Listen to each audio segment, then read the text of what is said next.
All right, so I've had problems with my Nissan Titan. It's a 2004 Nissan Titan King Cab. Not starting. You turn the key and absolutely nothing happens. Other times, and then you wait a few minutes and it starts. So I've done a little research. I found a video on YouTube that gave me instructions, but it was pointing to the wrong relays. I've already gone ahead and pulled my battery. I've pulled off the IPDM cover box, which was this here. There was tools falling.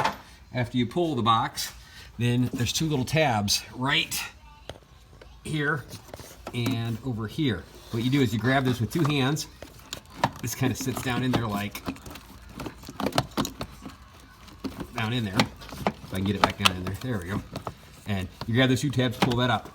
This third relay, there's the power, then there's 1, 2, 3, 4 relays. This is the ECM relay. This is the one that you want to replace. I went and paid $5.47 for this new one.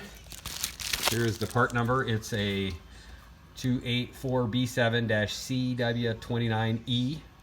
I'm going to pull that relay with a pair of needle nose pliers in a second, and then put this one in, and hopefully my problems will be gone. So once again, when you pull this up, in the other video that has lots and lots of views, is the one that shows up, the gentleman is always pointed at this relay up here, which is not the correct relay to be pulling. You want to pull on the bottom row, this one down here, the third in, if you count from the left. Or I guess you'd set second in if you're counting from the right, or from the left. But this one, this right here is the ECM that you want to replace.